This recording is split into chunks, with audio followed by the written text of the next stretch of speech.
Salut à tous, c'est Pang de la chaîne, bienvenue sur cette seconde partie du podcast sur la méthode Silva, toujours avec Damien Pasco. Recoucou.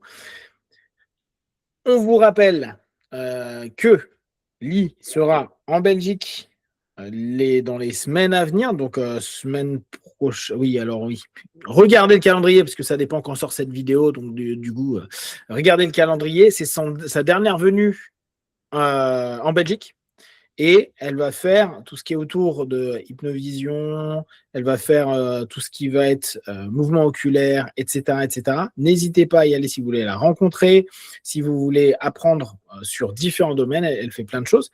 Idem, le dernière méthode Silva aura lieu le week-end de Pâques sur Paris. Arcueil, c'est ça, hein, oui, tu vas être... et il reste quelques places parce que ce n'est pas une salle énorme pour les nouveaux. Donc, les personnes qui veulent tester et rencontrer Lee pour apprendre la méthode Silva, n'hésitez pas à aller sur la méthode Silva.com et comme ça, vous aurez l'ensemble des informations. Nous, on continue sur donc, le livre concernant les business managers et ce qu'on est en train de dire sur la précédente vidéo, c'est vraiment tout l'intérêt de pouvoir se programmer, se préparer, écouter ses rêves, être prêt à recevoir de l'information. Et c'est peut-être un état d'esprit qui est vraiment important à avoir. Se dire, quand je demande quelque chose, il faut que je sois prêt à entendre le message, c'est-à-dire à recevoir de l'information. Et pas simplement se dire, je le fais et on verra bien. Non, je le fais et je veux recevoir une information qui aille dans mon sens ou qui n'aille pas dans mon sens. Ça peut dire, mauvaise idée, arrête, stop. Ça peut être, reprends la formule, elle est très bien, et peut-être qu'il y a des choses à peaufiner dessus. Donc, à nous aussi, c'est un état d'esprit, hein, et souvenez-vous, hein, il y a attente positive, il y a attente active dans cette notion désir, croyance, attente. On peut négliger l'attente. L'attente, c'est j'attends ou je m'attends à recevoir de la data, de l'information. Un signe. Et pas simplement il se passera ce qui se passera, je verrai. C'est pas le même état d'esprit. Et du coup, on n'est pas attentif de la même façon. Si je me réveille la nuit à me dire, je me réveille parce que je me suis programmé, même si c'est pour aller aux toilettes, hein, mais dans mon truc, c'est quand je me réveillerai, j'aurai une idée qui passera, tu vas aux toilettes et ça se trouve, le temps que tu y ailles, ton cerveau, il se dit, attends, il y a autre chose qui arrive, tiens, j'ai une intuition, j'ai quelque chose, j'ai un mot, une sensation, une émotion. Ok, je note. Je verrai demain matin, je note. Et je retourne me coucher. Et ça peut être quelque chose d'hyper important. Mais parce que vous êtes dans cette notion d'attente, dans cette notion de je suis sur mes gardes à faire attention à tout ce qui se passe, je prends en compte cette info et je tente de la comprendre, de la décoder. Tu es d'accord avec ça, Ali? Non, c'est bon. Attente positive, c'est justement une des trois choses hyper importantes. Carrément. Et c'est souvent négligé. Ouais. Alors, Ed B, bon, je ne sais pas si on connaît ce Ed B, un directeur commercial d'Albuquerque, au Nouveau-Mexique. Donc, ce n'est pas notre Ed B à nous. C'est programmé pour que chaque fois qu'il rejoindrait ses trois doigts, il dirait exactement ce qu'il faut lors des négociations avec ses fournisseurs, afin que ceux-ci acceptent plus volontiers ses offres. Cela a fonctionné, il s'agit d'une technique de la méthode Silva que vous pouvez apprendre dans les pages qui suivent. Donc là, on a un élément intéressant, on vous en parle régulièrement, les trois doigts, c'est, on va dire, la technique la plus multiple de la méthode. Cette idée-là, moi, je l'avais testée, mais là, il y a longtemps, donc mes retours, ils sont un peu entre ce que je me souviens et ce que j'ai retesté à côté, mais globalement, j'aimais bien cette idée de me dire, quand je ferai les trois doigts, ce que je vais dire, même si ça me semble idiot ou pas clean ou pas comme il faut le dire, ça sera l'élément le plus adapté pour la situation. Et je trouvais ça intéressant. Pourquoi? Parce qu'il y a des moments, moi j'ai une capacité à me dissocier qui est assez forte, donc je rentre facilement en transe, dit autrement. Et il y a des moments, je m'entends dire des choses, à me dire, mais qu'est-ce que je suis en train de dire là? Et vraiment me dire, mais pourquoi tu dis ça comme ça va gêner les gens ou ça va pas aller, etc. Et tu te rends compte que cette espèce de dissociation, c'est un peu désagréable parfois, mais moi, dans ma manière, moi, que j'avais de le vivre. Hein, parce que je m'entendais parler et me dire, mais je réfléchis pas du tout à ce que je suis en train de dire. Ça n'a aucun sens. Et je vois la personne en face qui fait, ah, ouais, tout à fait, t'as raison. Et là, tu fais, qu'est-ce que c'est ce truc? Et ça semble juste. Et c'est là où tu te dis, ah, c'est intéressant pour plein de raisons. Ce que je viens de dire spontanément, qui va donc pas être structuré, on va dire, on peut même dire encore plus pour nous qui sommes passionnés d'hypnose et de PNL, où on a l'habitude plus ou moins consciemment d'utiliser des systèmes de communication issus de ça. Bah là, d'un coup, tu dis, mais j'ai fait ça complètement en mode, je ne sais même pas ce que je vais dire, et c'est fonctionnel. C'est-à-dire que ça correspond à ce que la personne veut attendre.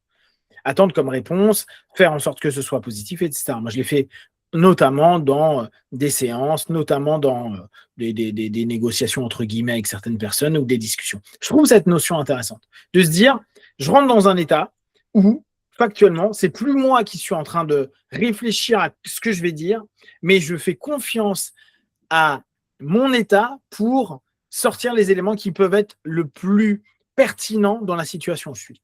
T'as déjà eu, toi, ce type de test, d'essai, d'automatisme, entre guillemets, où tu te dis, tiens, là, je sors des trucs, j'ai l'impression que c'est même pas moi qui parle, entre guillemets, on sait très bien que c'est nous, mais cette dissociation-là?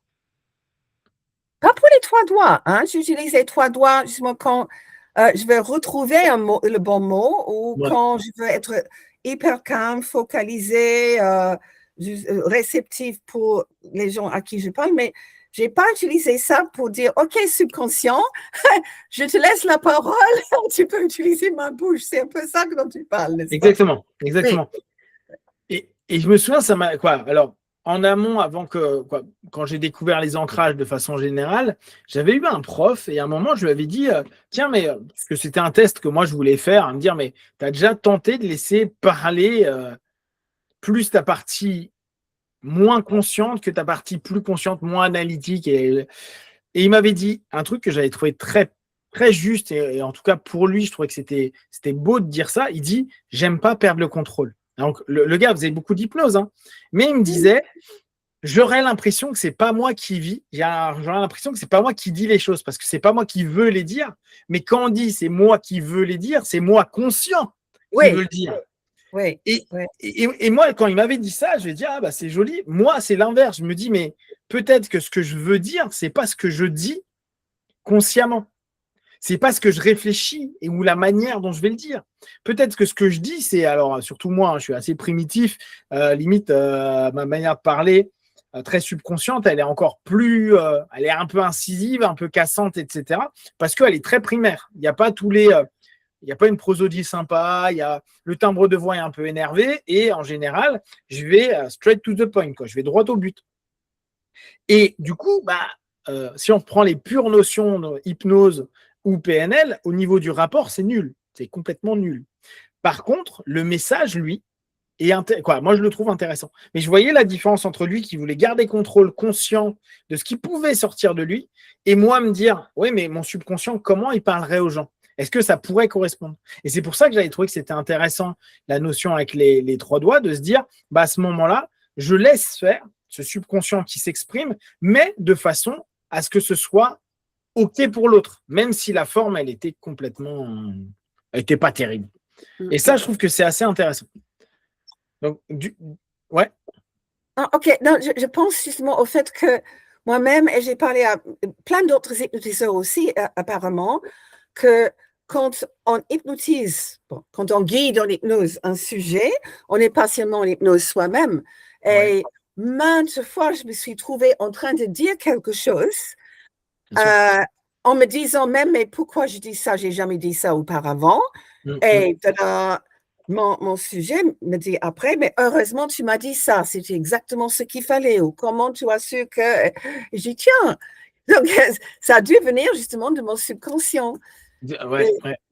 Mais je n'étais pas vraiment dans le sens que, moi, je ne sais pas ce qui sort de la bouche, mais j'étais quand même un peu surprise que je faisais ça.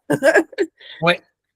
Moi, c'est comme ça que j'avais commencé. Hein. C'est qu'il y avait des moments, je me disais sur certaines séances, je me disais, j'ai ma stratégie globale, et puis il y a des moments dans les échanges, je vais l'orienter avec ce qui me vient en tête.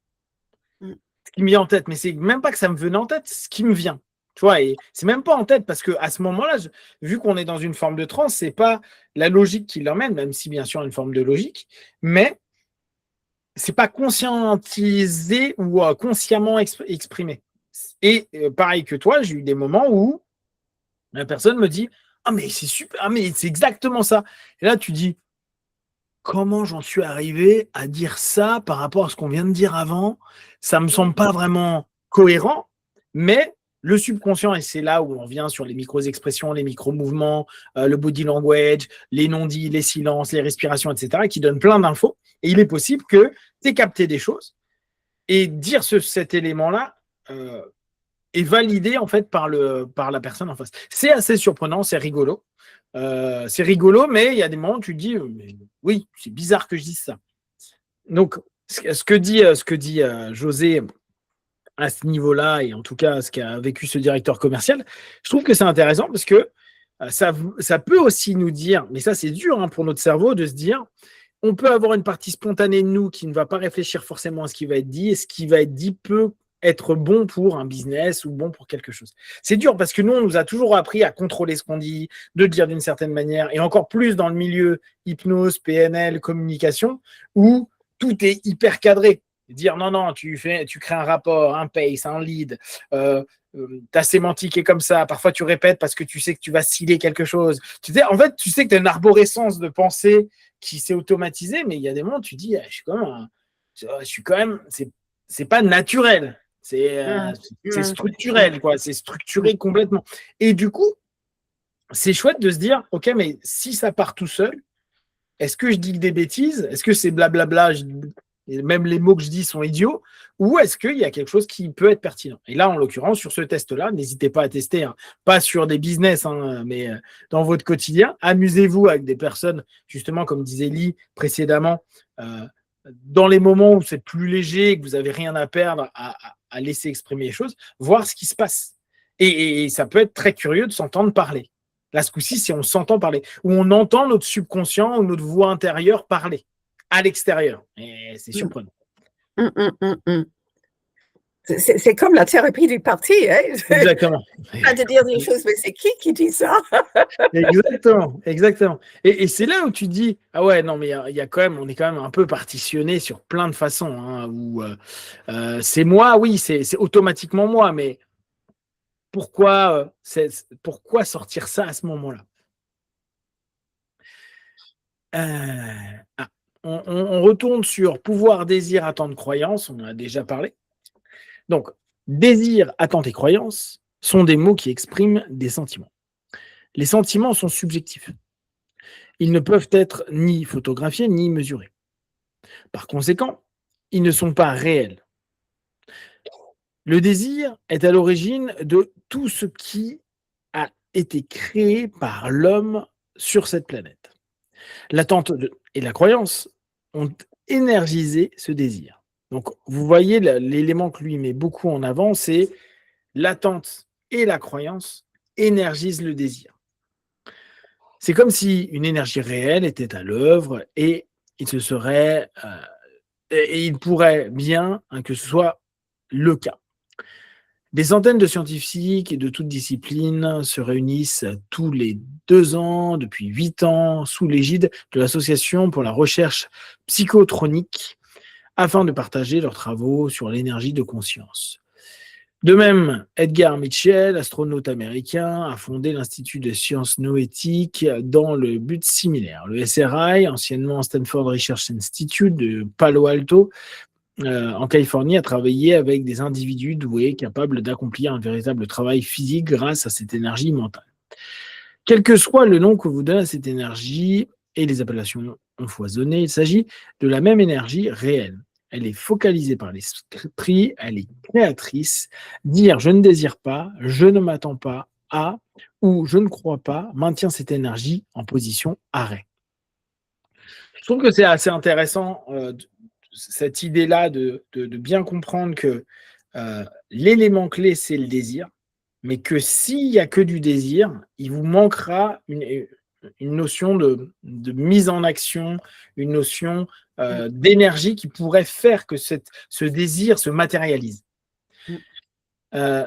Et et c'est intéressant de se dire, OK, l'attente fait partie, c'est ce qu'on vous disait précédemment, avec cette notion de être prêt à prendre l'information, être prêt à être tout le temps en fait actif à ce niveau-là, et la notion de croyance. C'est vos croyances vont beaucoup jouer. Est-ce que je vais être capable de? Est-ce que je vais rentrer cette commande-là? Est-ce que je vais finir mon semestre avec tel chiffre d'affaires? Est-ce que ceci ou cela? Et la croyance de dire on va en être capable, c'est possible, ou je crois que c'est réalisable, toute cette notion-là va amener le désir d'être dans le succès, le désir de faire se développer son entreprise, développer son propre chiffre d'affaires, développer son salaire, etc. etc.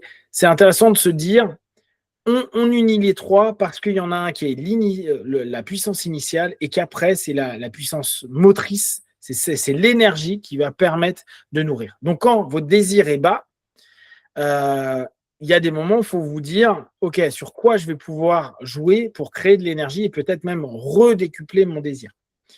Est-ce que dans la méthode Silva, il y a des éléments, des travaux que tu vois spécifiques pour développer le désir? Je m'explique.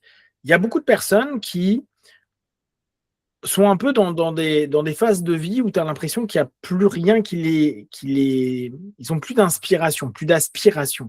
Toi, ils sont dans un truc où ils n'ont plus envie de rien.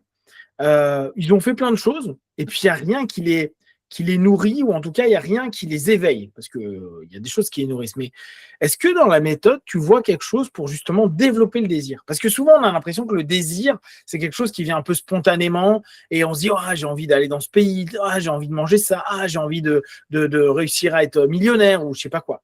Mais il y a des personnes où tu as l'impression que le désir s'est atténué. Tu vois, il y a une espèce de... Il y a pas la flamme de départ. Est-ce que dans la méthode, tu as une technique qui, pour toi, ou une série de techniques, qui pourrait redonner du désir, redonner cette espèce de petite flamme qui va pousser les gens à justement avoir une croyance et puis à être capable d'attendre, de rêver, de désirer. Désirer, ça fait partie du concept. Tu as des idées en tête? Mais oui, Ouais. mais c'est le miroir de l'esprit, mais adapté justement pour créer le désir. Si tu regardes, par exemple, quand on utilise le miroir de l'esprit pour les habitudes, alors on peut dire on a le désir d'arrêter quelque chose, mais en même temps, on l'aime toujours. Et le truc, c'est effectivement de mettre dans le miroir le résultat final qui est tellement plein de bonheur, d'excitation, de récompense, etc., que tu commences à dire, ah, mais en fait, ça, c'est beaucoup mieux. Et plus on met le plaisir dans le miroir, c'est pas je fais ça parce que je suis supposé faire ça, c'est une obligation, je dois le faire.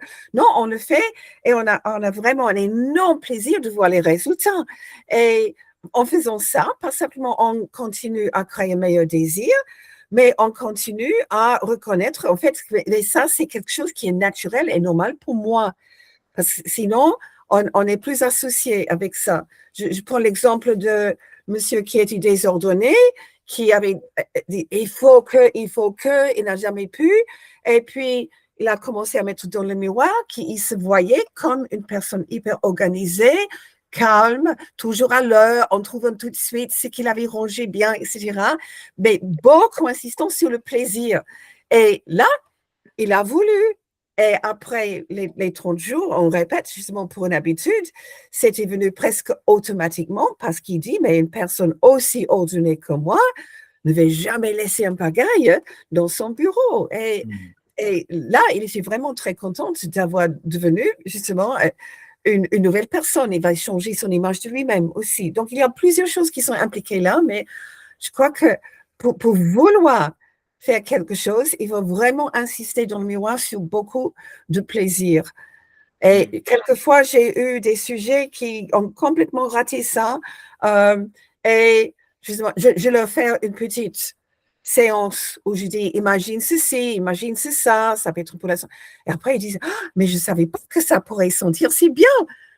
Moi, je faisais ça parce que je devrais programmer que ça comme ça, mais non, c'était une obligation, c'était un devoir. Pendant que si j'adore ça, c'est fabuleux, là, tu as le désir. Donc, on pourrait même, dans l'absolu, se dire, bon, aujourd'hui, tu n'as pas de désir, donc ton désir est d'avoir du désir. Exact, Globalement. exact. Toi, si ça te dérange de ne pas avoir de désir ou d'ambition, c'est de te voir dans le miroir avec plein d'envie, plein de désirs, plein d'ambition.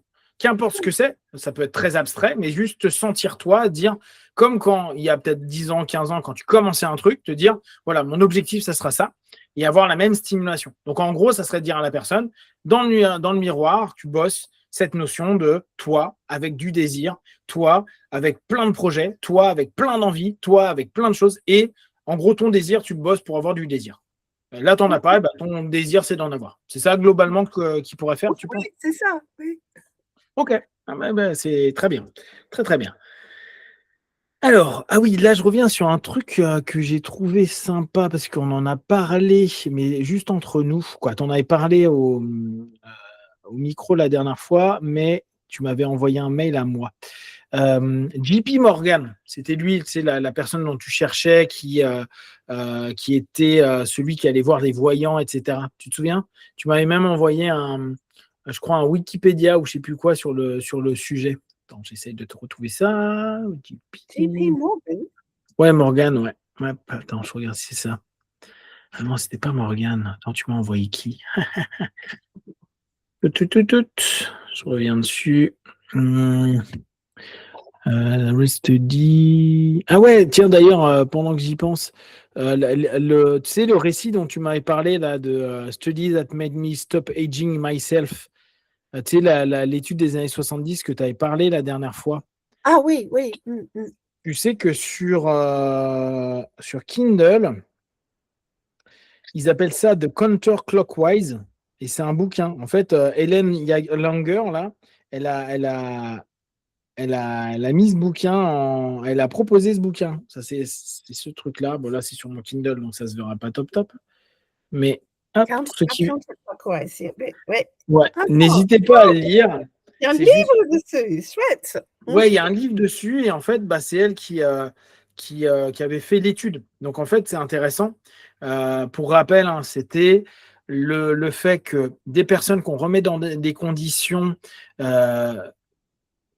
qui étaient similaires quand ils avaient la trentaine ou la quarantaine, quand eux, ils ont plus de 60-70 ans, fait en sorte que pendant une semaine, leur taux et hormonaux, et leur posture, et leur manière de parler, et plein de choses, s'est transformé comme ils avaient rajeuni. Donc, alors bien sûr, c'est un truc qui a été court, qui a été fait une fois, etc. Mais l'idée, elle est sympa, et elle a écrit un bouquin dans les années 90 à ce sujet-là. Donc, ça, c'était un des points, mais c'était pas ça que je cherchais. Hop. C'était où? Bon, je vais le retrouver, c'est pas grave. Hop. Oui, c'est pas grave. Moi, je le retrouverai pour la prochaine fois, pas de problème. En tout cas, là, ce qui était dit et qui est intéressant, c'est JP Morgan était chanceux. Donc, JP Morgan, hein, ses banques, etc. L'un des plus grands magnats des affaires de ce pays était connu pour consulter des diseuses de bonne aventure afin de devenir plus efficace dans l'écoute de sa propre voix intuitive. Un autre géant du monde des affaires américain, Cornelius Vanderbilt, consultait des clairvoyants. Je trouve que c'était amusant. Donc, en gros, hein, ils ne vendent pas ça pour dire allez voir des voyants et tout.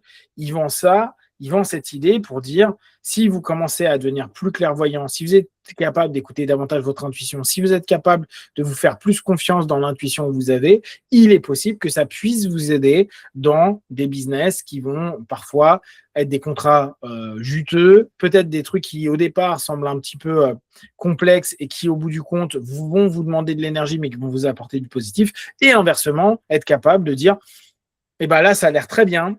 Sur le papier, ça a l'air de rapporter beaucoup d'argent. Et la réalité, à l'intérieur de nous, on se dit, il ne faut pas le faire, je ne le sens pas. Parce que va y avoir un crash, parce que plein de choses. Et après, ça, on ne le sait pas, mais on ne le sent pas. Et donc, il vaut mieux s'écouter. Donc, cette notion-là de dire, en gros, vous êtes le clairvoyant de vous-même, et en tant qu'entrepreneur ou en tant que simplement salarié, ou vous voulez faire des investissements même dans votre vie quotidienne, il est intéressant de pouvoir vous entendre, vous écouter, etc. pour obtenir des résultats qui sont intéressants. Alors là, ce qui est intéressant dans l'ouvrage, c'est qu'il explique comment méditer. je vais maintenant vous donner les étapes initiales pour prendre le contrôle du niveau alpha. Et c'est ça qui est intéressant dans ce livre, c'est que vraiment, on a l'impression que c'est un cours Silva qu'il a adapté complètement pour le business, et il reste vraiment sur ses fondamentaux à dire, bon, ok, vous n'avez pas eu les programmations par un professeur, par un instructeur, etc.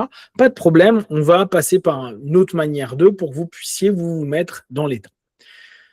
C'est ici que votre entraînement doit commencer. À partir de cette page, voici les instructions que vous devez appliquer avant même de pratiquer les procédures lues dans les chapitres précédents, et c'est l'avenir. Et là, c'est amusant parce que dans la structure de livre, je trouve que c'est bien. Il donne plein de solutions, d'idées, d'outils, d'éléments. Puis, il dit, en gros, il suffit que vous fassiez ça. Et maintenant, il vient sur, bon, en gros, il faut quand même que vous arriviez en alpha pour que vous puissiez optimiser. Mais la manière dont il amène le bouquin, alors les deux ont amené le bouquin, je trouve que c'est intéressant parce qu'on n'est pas dans une démarche de cours classique.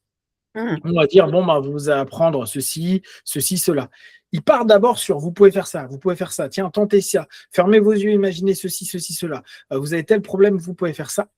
Et après, il dit, bon, ok, c'est bien, mais pour que ce soit mieux, maintenant, on va rentrer en alpha et vous allez vous rendre compte que vous allez faire ça 10 fois mieux. Et je trouve la manière d'amener hyper pertinente et en même temps, ça ne fait pas de lourdeur pour quelqu'un qui ne connaît pas la méthode. Oui. Ça, c'est très bon. Donc, lorsque vous vous réveillez le matin, donc déjà, il reprend en plus les états quasi naturels. Allez aux toilettes si nécessaire, puis recouchez-vous. Fermez les yeux et orientez-les légèrement vers le haut, environ 20 degrés. À présent, comptez à rebours, lentement, de 100 à 1. Et ça, on l'a dans quasiment tous les bouquins de la méthode. Il explique pour les personnes qui n'ont pas fait les sessions de base, la formation initiale. Et il prend son temps. Ne comptez pas à voix haute, comptez mentalement, comptez lentement, en laissant environ 1 seconde entre chaque chiffre. Sentez-vous descendre de plus en plus profondément en vous-même. Une fois arrivé au chiffre 1, vous seriez prêt à vous programmer pour des bénéfices spécifiques et libérer votre imagination pour la résolution des problèmes.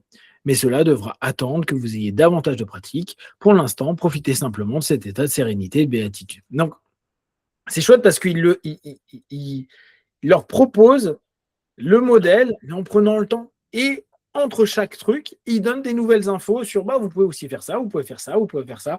Il y a un moment, il parle des memory pegs, etc., des ancrages mémoriels. Mais il le met, ça passe tout seul. C'est-à-dire qu'on n'a pas l'impression, tiens, c'est un chapitre pour ceci. Il l'amène dans ça serait bien de bien vous souvenir des choses et parfois il faut utiliser l'imagination pour ceci. Et chez nous, on a Memory Peg. Et ça, c'est quelque chose d'assez intéressant. Donc, la structure du bouquin, elle est super sympa pour les personnes qui veulent un peu voir autrement la méthode ou pour les personnes qui, bien sûr, n'ont jamais étudié la méthode, mais qui, du coup, vont quand même pouvoir apprendre beaucoup de choses et rentrer dans un état qui leur apportera des bénéfices au maximum. Je trouve ça très, très bien. On continuera tout ça d'ici 3 semaines, 1 mois.